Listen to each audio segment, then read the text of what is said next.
Nkwaniriza nze Nanteza Juliet okutuusako alipoota embeera y'obudde okuva mu kitongole ky'eggwanga ekivunaanyizibwa ku by'embeera y'obudde.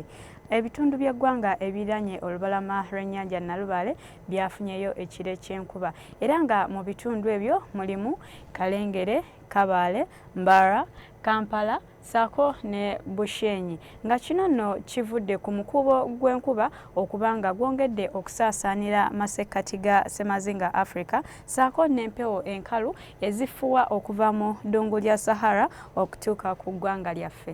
Ku makya tusuubira okkeera n'akasana okwaka ate nga bwe kakubakubamu mu bitundu ebisinga obungi okuggyako ebyo ebiri ku lubalama lw'ennyanja Nalubaale nga yo tusuubirayo oluwandagirize. Olw'eggulo ebitundu ebyo eby'omu bugwanjuba mu bukiikaddyo ssaako ne ku lubalama lw'ennyanja Nalubaale tubisuubira okuba n'enkuba olwo ebitundu ebisigadde akasana tukasuubira okwaka ate nga bwe kakubakubamu nga n'olw'embeera eyo ebbugumu mu bukiikakkono tulisuubira okutuuka ku degrees 32. Kampala ssaako n'emirano ebbugumu tulisobola okubeera ku degrees 29.3. Olwo ne mu nsozi ez'e Kabale ebbugumu tulisobola okubeera ku degrees 24.